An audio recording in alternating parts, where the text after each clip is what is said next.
Casey's is a premier garden center and gift shop located in Lawrenceburg, Indiana. Casey's offers a wide selection of plants, landscaping materials, home and garden decor, and gifts for every occasion. Casey's is committed to providing exceptional service, a unique shopping experience, and value to every customer. Stop in and see what makes Casey's so unique. Located at 21481 State Line Road, Lawrenceburg, Indiana, or call 812-537-3800. Let Casey's help you add beauty to your home.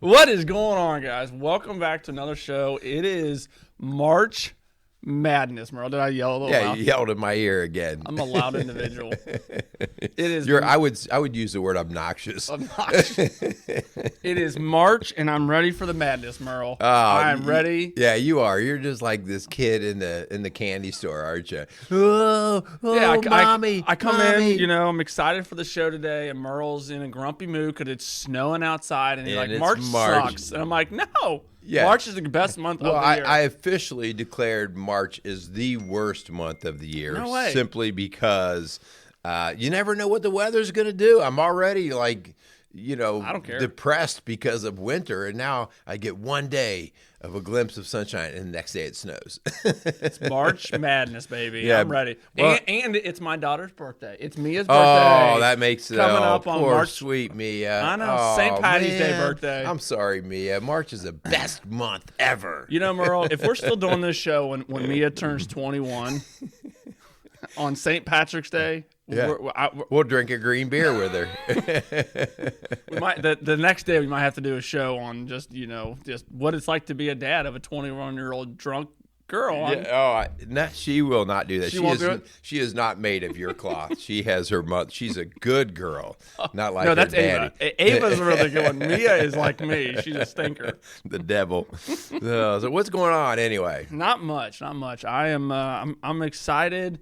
I'm ready for another show, and then you put the topic down, and the excitement quickly dwindled. I zapped it. I sucked the fun right out of your life, didn't I? Oh man! So I was doing pretty well until just turn on the news. Right? You turn on the news, man. Yeah. We've talked about that many times. Like you got to keep a filter on the news, otherwise you go nuts. But right now it's a little tough to keep the filter on the news. It is. It's crazy. It's crazy right now, which is what we're going to talk a little bit about. We're going to attempt to, and by no means are you and I anywhere remotely close to professionals when it comes to speak for yourself. We're going to jump into the kind of touching a little bit on world news and stuff that's going around in our world. Yeah. We're going to talk about the stuff going on in Ukraine and Russia, which I think is important to do. It's very easy, as very important as it is to focus in on what's going on in our home, which obviously we're going to talk about that. But I also think, if we just put blinders up and we're unaware of what's going on in the world, I think, we miss opportunities to actually look outside of our own selves and kind of see other things that are going on in the world. Yeah, and lots of stuff going on. There's lots. This reminds me of when we were kids, me and my brothers, we were just always nasty to each other. It was nonstop. And whenever one of us would complain about something, an ache or a pain, oh man, my foot hurts, whatever, invariably one of us would come over and just slug that person like as hard as we could in the shoulder. And then we'd say, how's your foot feel now? Yeah. And that whole idea like, oh, my arm. Yeah. And again, we're pretty primitive, but this is where it is. But the idea of, tongue-in-cheek laughing here, what happened to COVID? What is that? Yeah. It doesn't hurt so bad, does it? No, it doesn't hurt. I mean, in other words, all of a sudden you have some real stuff going on here. And I'm not here to minimize COVID. Right. What I'm saying is the natural tendency to go to the greatest pain, like, wow. So this puts COVID in perspective in terms of on a world stage. What's stealing the news now? So it's not to minimize COVID. COVID is what it is. It's serious and dangerous and all these other things. But right now, it's not as serious as is what's going on in Ukraine and Russia. So well, anyway, speaking of that, what are some of your thoughts? What do obviously there's a lot to digest there and a lot to look at, and I don't think either of us want to get into the the strategy of what the military should be doing or shouldn't be doing. But what are some of your thoughts on this madness that is the Ukraine and Russia war? Yeah, the work that I do, where I'm always working with men and families and stuff like that, and a couple thoughts that come to mind is the heart. The heart, by at least all measures of the news that we are supposed to be getting and hopefully trusting, was that, Russia's military was incredibly more powerful and larger than Ukrainians, but they're not just going over there and kicking butt. They're finding resistance. And what you're finding is the Russians aren't quite sure why they're going over there. The mission is maybe a little bit like, well, we need to do this because these people were there was a group of people over there that were kind of anti-Russia, and they're being mean to the Ukrainians. So they were just being fed this lie. Yep. And the Ukrainians are like, wait, what are you doing coming into our country? And so they basically awoken the giant, the heart of these people. And I just have found it really interesting. Kind of in a sad way, but a good way. It's sad that these last night over 200 million reported over 2 million refugees, leaving Ukraine, and that's women and children, and the men are staying behind, and that's like we've not made that statement in this country in a long time. Yeah. The men are staying behind. Did you hear that, strong dads out there? The men are staying behind, up to the age of 60. Like I was joking with Linda the other day. I was like, I'd still have a chance to fight. Only a few months, but still, the idea here is staying behind to fight. Yeah, and these are what the men are doing, right? And the men are called to come in and to protect. And I think this is something that's really, awoken again in me. Like this is just that innate instinct that we as men need to be aware of and to understand why it is that, and it doesn't mean these women are not strong. My gosh, they're getting ready to go through a battle like you see them trudging their kids along, and they're cold, and the kids are crying, and the uncertainty. They're in a battle like nobody else. But the men are like, here, you go to safety. We're going to come back here, and we're going to fight for our freedom. It reminded me of Braveheart. Okay, It reminded me of Braveheart. Like, you can go ahead and roll tail up right now, but will you be able to sleep with yourself when you just rolled over and gave your freedom away? I like it. William Wallace, baby, right there. The blue face and all, I like it. You got it. Yeah, this has been something, I called you and like, hey, what do you think about doing a show on this? And this has been something I've really just been intrigued with all of it, and just looking at trying to take a step back, knowing that we are not, as of right now, directly involved in all of this madness, right? That is going on. Obviously, we are still, involved in some regards. But man, I've been trying to look at it in more of a humanitarian issue. And the craziness that's going on, at church on Sunday, our pastor, who his family is actually from that region, in that region, and talking about how there's a church and there's a group of people that are bunkered down in this church in Ukraine, and every evening they're going out and they're actually picking up kids that are left behind because orphaned kids, because when the mom and dad are fleeing and trying to get out of this situation, it's harder to take a kid with them. And man, it just breaks your heart, the humanitarian issue that is going on. And every evening they're going in, they're collecting these kids and they're bringing them to the into this church, and they're trying to take care of these kids. And you look at that humanitarian crisis, and then it's very easy to just disqualify all of Russia, and Russia is evil, right? And I think here in America we have a tendency to do that, but there are Russian people who don't agree with their government. Oh, right. Just like here in America, we don't always agree with our government. Yeah. Well, the active protesting that's going on in Russia is pretty amazing, because when we actively protest here, worst case scenario, we have a riot squad come in and break us up and send us home. These guys have 15 years imprisonment, and may very good likelihood that they're not coming out of there alive. Yeah, but it just, the people over in Russia are dealing, I think, again, it's very easy to disqualify for them. A lot of these sanctions that the world is putting on Russia are actually hurting the Russian people. And I'm not here to defend and say if it's right or wrong to do those sanctions. I'm just saying if you take a step back, these Russian peoples are unable to get their money out of their banks to live their entire life savings. And I just think there's so many humanitarian issues. And I hope it doesn't come across as like I don't think it's worth fighting. If I was a Ukrainian, heck yeah, let's go. Like someone's actually invading our country. Go back to what you're talking about, the men actually standing up and protecting. So yeah, this whole madness that is over there. I'm just trying to take a step back and actually look at it in a perspective of these are still human beings at the end of the day. Yeah, they are. And I think that, that's why you're actually trying to put pressure on the people so that the people put pressure on the leadership. Yep.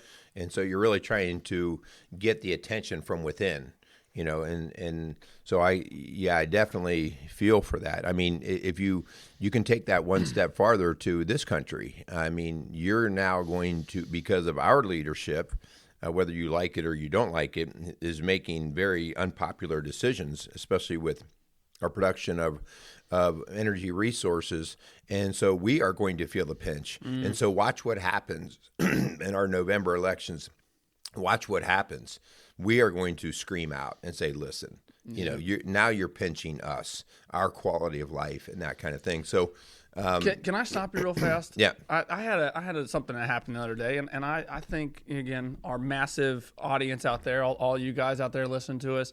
So I was in Lowe's the other day, and obviously if any man, woman, child has ever gone into Lowe's, Home Depot, or indifferent, whatever, price of lumber is crazy high right now, right? Yep. So I was in Lowe's. I was buying a couple 2x4s, and I looked at one of the workers, and I said, man, are these prices ever going to come down? And he looked at me, and he said, well, it's your president that did it. Not mine, he said. And I took a step back, and let me just again, man, it just frustrated me. It doesn't matter if you like the man that's in the office or woman that's in office. They are still our president. They are still our president. You may not like the policies that they come with, but, man, they are still your president. I don't agree with the vast majority of what any of them do, but they're still my president. And I just – golly, we live in a country where we actually get to vote on who's in office, right? Yeah. So the point there, like, I don't agree with a whole lot of what's going on, but I need to go through the proper channels to make the changes, and so that is, that's what separates our country from so many other countries. Like the proper channels in a lot of other countries is go get the bigger gun and go shoot the guy, and then put your guy in. Yeah. All right, and so we actually have a mechanism that we've, at least to this point, respected to vote or change these kind of leaders. And so, I'm not in favor of what's going on a lot of different levels here. But he's still our president. Yeah, and again, it just elections have consequences, Yep. right? And this can go back from previous elections. So there's a reason why this man is in. Yep. And so whether you like that past man or not, well, he did not do all things right in terms of getting the people, to think he was awesome. So elections have consequences. But I think it feeds that one of the reasons why I said that is I think it feeds right into this idea, which we're going to get into, of being united. Like we have to have a united front, regardless if you like the man that's in president or not. Like at the end of the day, we as the people of this country have to stay united. Well, and we're going to get into that. Let's right? get into that. Like we're going to get into that because I think that's. We are not the experts in the military front, and we don't want to come off as that. I mean, like, Absolutely. You can put all my knowledge on my pinky finger on that one, okay? But I do have a lot of experience in a core value that makes up this country, and that is the family and how men operate. And so I think that's where we can spend our time, and that's where we can actually do something, okay? We better thank some people. Man, I'm long-winded today. You got me fired up. It's March Madness, and the Ukrainians are getting my bombed. Sleep Number Bed, which is not an advertisement, by the way, but if they would like to sponsor us, they can. We'd love to have But them. my Sleep Number Bed said that I got a pretty good night's sleep last night. Look at you. Anyways, yeah, Strong Dads, we would like to thank the Crimers Beer House for coming alongside of us. Thanks so much for Mark and all the employees down there. Really do appreciate what you guys do. Thanks so much for coming alongside of us. Go check Crimers Beer House out down on Route 128. All right. We also want to thank Casey's Outdoor Solutions for being a supporter of Strong Dads. You almost said Rock Solid Family. And I did. You could feel it coming out, but also Rock Solid Families. And just for the continued support, the efforts that they put into our community. Yep. So we want to thank Casey and his crew down there. So for all your landscaping needs or any gift ideas that you're looking for, go check out Casey's Outdoor Solutions, and I guarantee you will not be disappointed. They have incredible stuff and good quality work. Yep. All right. So let's talk about the idea. You asked me, like, what are some things that I'm noticing? I talked about William Wallace there in Braveheart, and that whole idea came down to the idea of what every man, in our core level, what we're actually desiring for our own life and for our family and the community we live in. We don't want to be oppressed. We don't want to be dictated to. We don't want to be told what to do and how to do everything we do. And so the word we use here, of course, is freedom. Like, we want freedom, right? And I think this is a huge conversation, because when you've always had a level of freedom, you don't really you lose your edge of protecting it. Whereas when if you were a slave back in the 1800s, the whole smell of freedom was raw. Like you desired it. It was with the fight of the Civil War, and so you think of the bloodiest war in U.S. history on our own home front. You talk about heart. There was a lot of heart in that, and so. One of the things that we're seeing in this situation in Ukraine is the awakening of the heart. And I think this is a heart check for you and I as men in this country. Like, what are we doing to make sure that our heart's not going stagnant, that we're just not being passive because of comfort, right? If I'm so comfortable, I don't even think about my desire or my heart for anything. Oh, no, I'm good. I'm good. I'm on the beach here in my recliner. It's all good. That idea of freedom just made me think of, man, I don't know about any of you guys out there, but this is something I struggle with. If I rewind myself back to before I got married, and the freedom, quote unquote freedom that I had. You were a wild man. Well, I wasn't, but the freedoms that I had, or that I thought I had, right? That, and then it's like any of you guys jumping into marriage or who have been married for a little bit of time realize that those freedoms are translated. They're a little bit different now, right? You don't have the freedom because, again, part of those freedoms that you thought you had were probably a little bit self-centered and a little selfish. You defined it differently, for sure. Exactly. Yeah. So now jumping into the marriage and then you jump into having kids and for a lot of guys, maybe what we're talking about, this idea of freedom, some guys feel like that freedom's being taken away from them because of what is going on in their world, in their own home, right? And I think, obviously, we can look at a big world, perspective. Everything that's going on over in Russia and Ukraine, the actual Ukrainian people are fighting for their freedom. But when we look at our own home, sometimes men think, again, perspective, right? When you put things in perspective, I think sometimes men get caught up in this idea that I don't have freedom because I'm married and I have kids, and it couldn't be further from the truth. Again, it looks a little bit different. You redefine it. So I think that's obviously you and Linda get into sessions with people who the men are angry and frustrated because they don't feel like they have those freedoms, right? And the women too, because they feel very bogged down by taking on all of these different jobs and responsibilities. So that's why freedom in itself is a very complex subject, and we throw it around so loosely. But it's very, it's very complex. You right there? Yeah, I'm dying again. It's morning. It's complex because we think of freedom as do whatever I want to do. Yeah. And back in the 60s and the 70s, we really started to push that word freedom. I can do my own thing. Free love, baby. Own thing. Free love, all of this openness, and whatever I want to do, I can the 60s, do. Merle. Yeah, right. Oh, that's a whole nother. We could go down a lot of roads on that one. Free love? You're the result of that era. I'm the result of free love? Yeah. Now we wonder why we've got the challenges we got. My generation created your generation. We should all be slapped right in the face.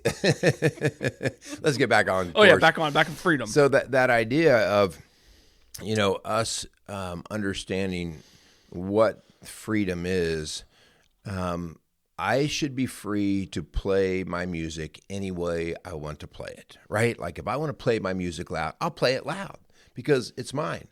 Well, that's fine until my neighbor can't sleep at night because my music is so loud. Well, that's your problem. It's my music and it's in my house and I'll play it loud. And so all of a sudden it starts to get a little bit dirty, right? Like maybe you're not so free to do that, okay? And so this freedom thing, we never really have this 100% true freedom. We are all slaves to something, okay? And I use that word very loosely. I'm not talking about the conventional work slave. I'm talking about something, we're tethered to something, okay? And so at the end of the day, we believe we're all slaves to God, right? In other words, we're tethered to God, and we have a reliance on God.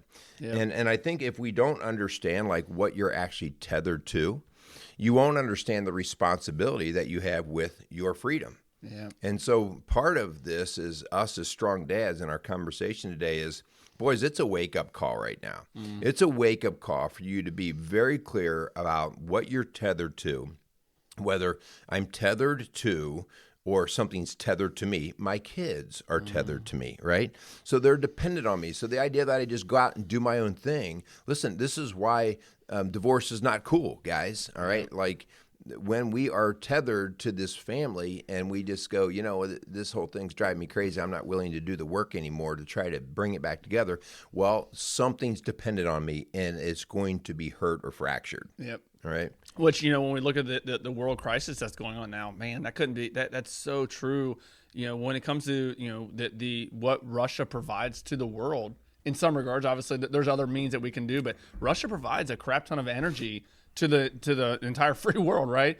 Us included in America. And so when you talk about, we're trying to put sanctions on Russia and whatever that looks like, agree or disagree, we are currently doing that, right? But it also brings to light the idea that we're tethered to Russia. Any way you look at it, we are relying on some of their energy that they provide for our country. Or at least our allies for sure, our European allies. Yep. Yeah. And so I think you bring up a great point that, sometimes this idea of freedom, it has a cost, right? There's something associated with it because we are so closely tethered to Russia. One thing, I didn't realize how close that our two countries are to each other.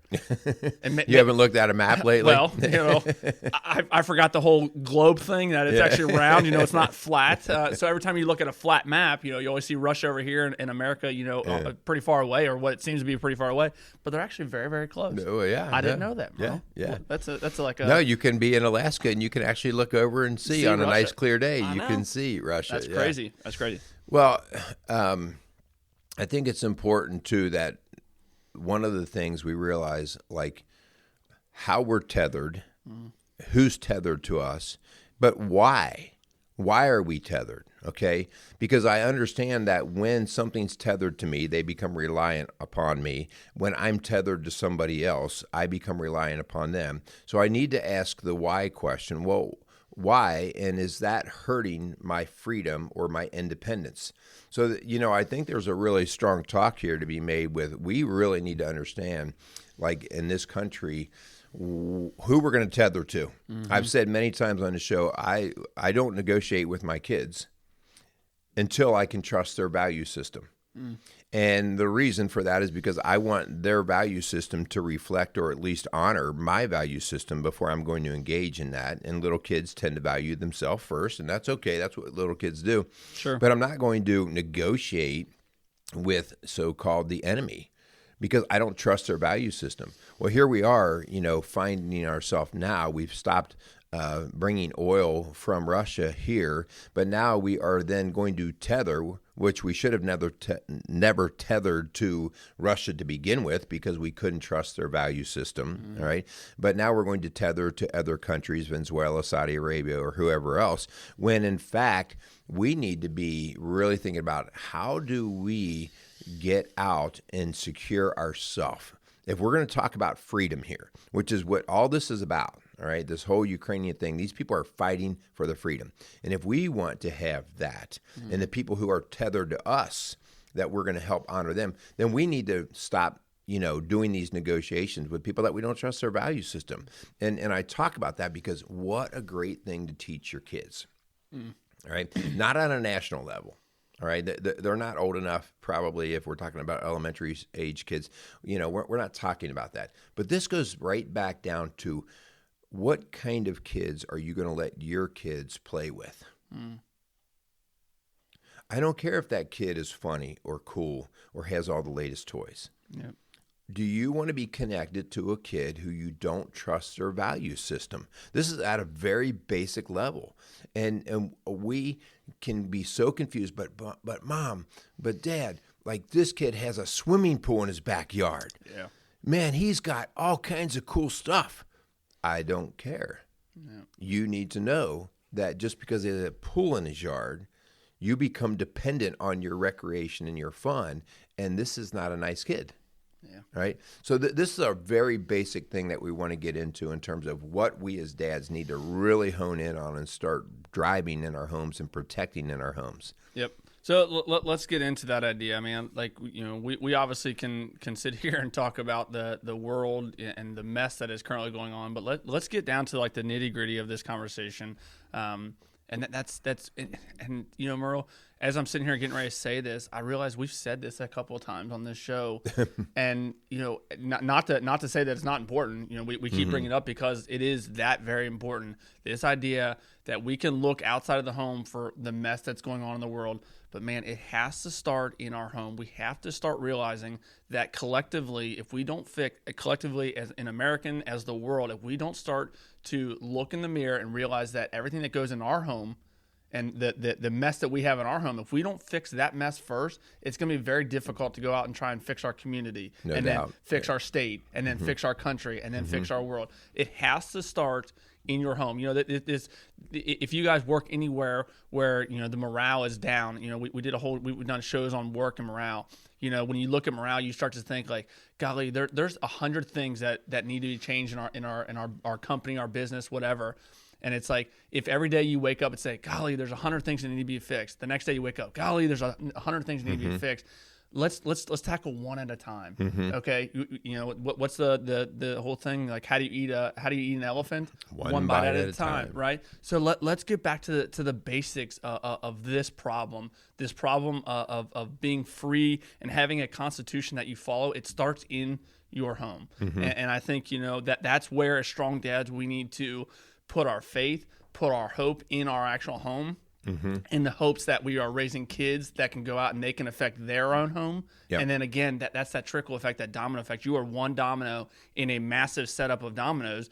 And if you falter, you fall, you're going to knock over the rest of them. Like, let's get ourselves standing true and firm, right, in what we actually believe in. Yeah, this is such a hard thing because people want instant fixes, Yep. but they don't understand because I'm the same way, right? Immediate gratification. I love my microwave, right? I just get in and get out. It's all about it. And so that's my selfish desire. But the idea here is if I want a divided nation, I start by dividing the family. And so that dissension in the family, we can see from the statistics that in the 60s and the 70s we had the greatest increase in family division, and we've talked about that before. And so that idea that when we started to divide the family, and I was, joking before, like my generation created your generation. Well, listen, my generation was really the first product of a hard division, like we were breaking up more, okay? And so now we're creating kids that, it's all about like, I'm going to do my thing. I'm going my way. And so the concept here of united we stand, divided we fall, that sounds so cliche, but it's so true though, isn't it? Yeah, we're living it out here. So it's so important that us as strong dads work for unity in the home. And we don't allow, and hear me out, we don't allow the small things to supersede the general values or what I call the constitution of the home.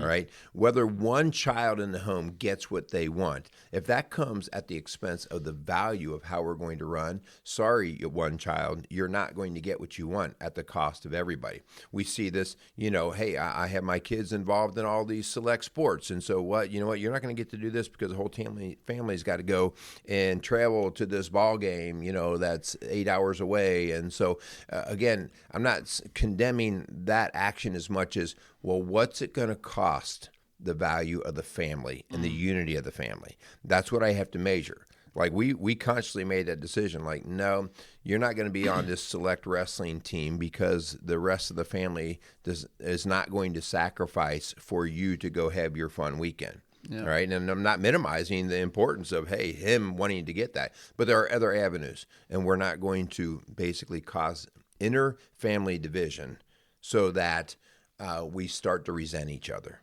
Right. So unity is so important. Think about, listen, I'm not going to do anything that's going to break the value of the home. And as the dad, I'm going to protect whatever it is that we stand for. All of my kids know that. My wife and I are on the same page. This idea of that unity in your home. I think of in my world, in my work, in the fire service world, there are national standards that come out in which we have to follow as a collective American fire service. We have to follow those standards, right? And then inside each fire department, they can choose to take that a little step further and have a little bit higher standards for their people. Right, and so, but they have to follow the base. Is that what you're saying? Yeah. So basically, if the national standard says my gear has to be made up of 3 layers, again, this is not true. But what I'm saying is, the national standard is it has to be made of 3 layers. But in the city of Dayton, my fire department can say we're going to have 4 layers. We're going to go a step above. Gotcha. We're going to go a step above the national standard because we want to hold our people to a higher standard. We want to have them more protected, right? And again, there's only 3 layers of the fire gear. But anyways, that's just an example. So I think when it comes to where we live in this country, we do have a constitution, right? We have a constitution that says the things we're allowed to do and so on and so forth, right? And we have laws. Man, what would it look like if you and your home took it a step further? What if we held our family to a higher standard, held ourselves to a higher standard, and began to see the ripple effects of that? So, in America, you have the ability to, whatever constitution, whatever amendment you want to look at, if you tackle that and say, okay, yeah, I do have the right to defend myself, right? But let's go a step further. I also have the right to forgive people when they do hurt me, right? So let's begin to hold ourselves to the higher standards. Yes, we live in a country where we have freedoms beyond belief that no other country in the world has. But what are we doing with those? Are we just doing the base level freedoms that we have in this country? Or are we allowing and holding our family to that higher standard, holding ourselves to a higher standard? Yeah, I mean, I like that idea. We oftentimes use the law as our minimum. Well, at least I didn't break the law. Yep. And the idea no, the law is just a base minimum so that the culture can exist. Like in my home, the law, there might not be a law against cussing, but in my home, we're not going to talk to people that way. Yep. Right. So that kind of thing, I think, yeah, you're right. That's really important. And we need to be aware of that. I think, though, too, one thing that we've somewhat fed and perpetuated is the disrespect of the law. Like, if we are one thing I want to teach my kid in my own home is to understand first why we have the law. Okay, so we have something called freedom in America, unlike any other country to be, and so this is why we have these laws. This is what has allowed to transpire because of these laws. And so slowly I'm teaching my kids this, and then the idea then that I need them to learn to respect that law, okay? Does that mean a law should never be broken or changed? No, I mean, but there are means to do that. If you don't like a law, go through the proper channels to get it changed. Teach your kids the rule of law and the importance of it and the proper means to get it changed, all right? So you're saying if I don't like something, I shouldn't just bitch and complain about it. I should actually well, go to action. you can do that, but yeah, but if you want to change it, I mean, again, it's designed to not be an easily flowing system. Because if I could snap my fingers and immediately change it, it would be very impulsive, right? And that would be the laws changing just at the snap of the finger. That's a dangerous thing to do when you've got the size of the ship that we have here and you're trying to keep it moving in a direction. So getting your kids to understand, like, listen, I know you might not understand the rules of our home. I'm not asking you to understand them completely, but I am asking you to respect them. All right. And when our value systems start to match and we can trust each other's value systems, then we will start talking about whether we can alter or change or amend something. Yep. So I think that's a huge thing that us as dads, we can't just, as soon as our kid whines and complains, that we instantly just, all right, well, I'm tired of hearing your complaint and we'll go ahead and change it. No, you can't do that. That's what happens. That's what, we complain in this country about all these special interest groups. And listen, a lot of them might have a really great case, but we have to go through the proper means to see and vet that out as to what that's going to do to the fabric of the country. We can't just let a riot, in a city invoke all of our emotions, and the next thing you know, we cow down to basically the spoiled brat. Yep. Which, I think that brings up a great point when in this conversation. Man, if you guys are out there and maybe your home, maybe your house is flipped upside down, maybe there's a lot of turmoil going on inside your house, and sure, we can look at the world stage and see that there's a lot going on there. But I think when we look at your own home, I think if you don't already know this or it's not apparent to you, man, there's a lot of pieces to those puzzles that cause the turmoil and the craziness that go in your home. And I think it's important to realize that it takes everyone in the home to change that home, right? It's not something, yes, you can be the leader in that, and you can begin to initiate the change that you want to make or that you see, because we do ultimately, as strong dads, we do have a constitution that we follow. And it's not, I say this a little reluctantly, we do follow, obviously, the Constitution of the United States. But more important, again, going a step further, holding ourselves to a higher standard, our Constitution is the Bible. Right. As strong dads, that's where we hold, because we know that, yes, a man wrote our Constitution for the United States, but our ultimate truth comes from God's Constitution, being the Bible, right? So when it comes to our actual home, we should hold every member of our home to that Constitution of, what does Scripture say? And again, we're all flawed individuals, and I think that's where the forgiveness parts come in. But when we talk about actually changing our home, man, I think every person in that home needs to be on board with that, because it's very difficult to change things in your world if collectively you're not together, you're not unified in that. Again, divided you fall. If you're not together, in that mission of change your home, if you and your wife are not on the same page, man, let's change that. Let's get on the same page. Seek out counsel, seek out coaching. Come to Rock Solid Families and talk about the things so you can collectively begin to change your home and hold your house to that higher standard. Well, I'd have to address the idea here of that higher standard. What I would also like to refer that is God's word is truth.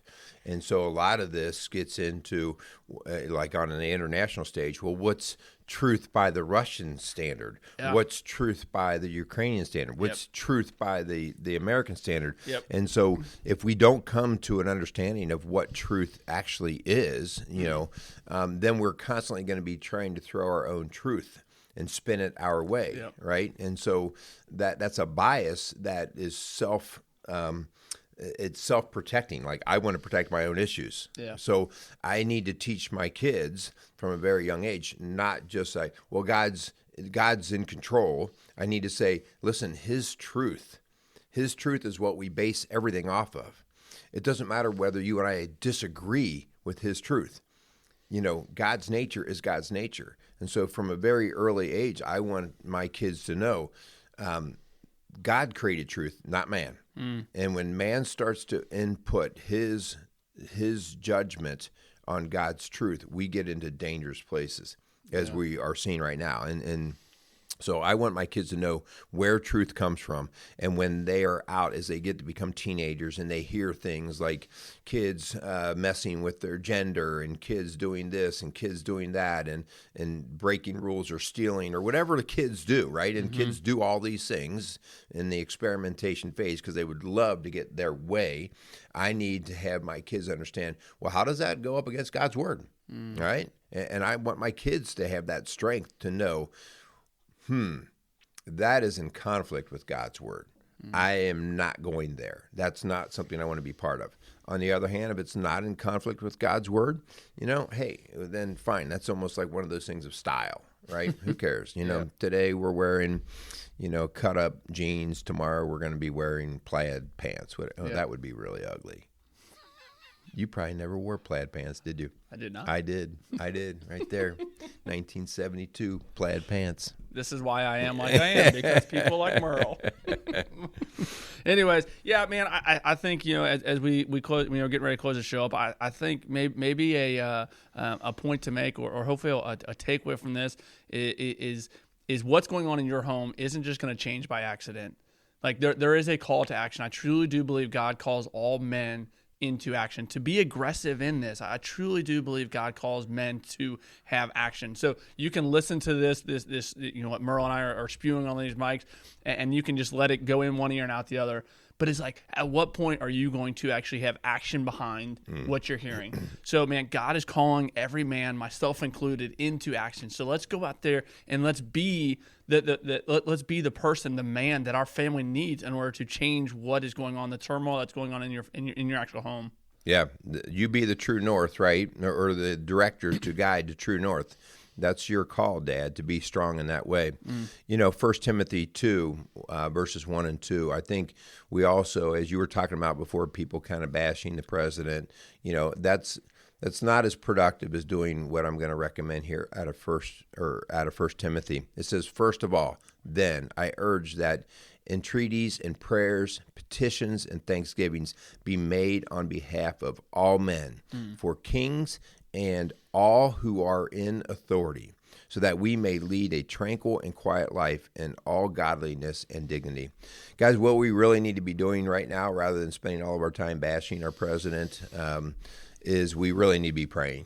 We need to be praying for him, that the Spirit pulls on him and his staff and all of our Congress people, Lord, that they would be basically awakening the giant, the heart inside of them that really says, this is the direction that we need to go. Yeah, I like it, man. I hope you guys got something out of this conversation. I hope you're along with us, are frustrated about the stuff that's going on in the world, but also realize, man, we got to be frustrated and that passionate about the stuff that's going on in our own home. Like our own, let's fix our stuff that's going on in our own home first, and then sure, we can go out and put out the fires of our neighbors. So, man, I hope you guys are having a good week. I hope this sparks some good conversations. Don't be afraid to have these hard conversations with your kids. Again, obviously age appropriate, but man, have the conversation about what's going on in the world. Don't. We talked about it at church on Sunday.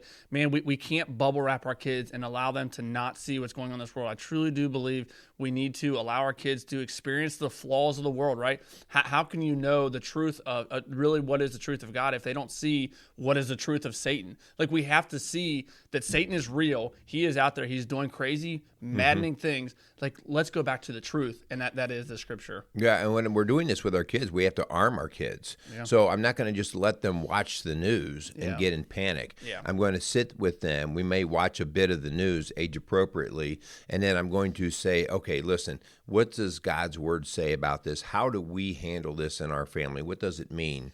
I just have to say, we've mentioned before, Kyle, my situation. I have two sons that are very active in the military, at a very high level of some intense work. And there's nobody that wants this to go way faster than I do. I have no interest in watching my sons get involved in this. And for that reason, we're not shooting from the cuff here like is somebody who's just trying to say how it should be done. We have vested interest. We have blood is there as well, and the potential to lose blood. And so I pray that we really are thoughtful about what we're doing here, but we have to start in our home. Stop looking at what's going on around the world that's crazy and start in your home. Start with your kids. Start with your wife. You've got to be united, and then keep the reason for unity strong in that family. So that's our big takeaway here. This started as a family issue in terms of our division. Let's bring some unity back, and let's start with the family. I like it. Thanks so much, guys. Thanks so much for Kramer's Beer House, Casey Outdoor Solutions, for coming alongside of us. Reach out to Rock Solid Families. They'd love to come alongside you and help in whatever way they can. I know Merle and Linda are always waiting for that phone call. I don't know that we're waiting, but man, they're coming in like crazy. If they're going to be there, you guys want to be there to come alongside them and speak. Because obviously, again, it's not Merle and Linda's words. They're drawing it from our Constitution as believers in Christ. They're drawing it from Scripture based. So reach out to them. Thanks so much, guys. Go out there and be some strong dads.